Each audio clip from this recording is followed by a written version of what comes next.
Now we'll explore the customer support section of the admin panel and show you how to manage customer queries effectively.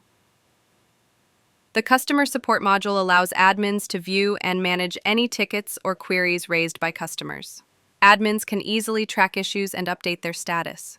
Each query entry shows the customer's profile image and username, the title of the ticket as entered by the customer, the reason for raising the ticket, any response or notes added by the admin, an optional image provided by the customer. You can click View More to see the full description of the issue. Admins can update the ticket status to pending, ongoing, or resolved. Simply click on the desired status, select a predefined reason, and click Submit. The status will be updated immediately. This helps maintain transparency and keeps customers informed about their ticket progress.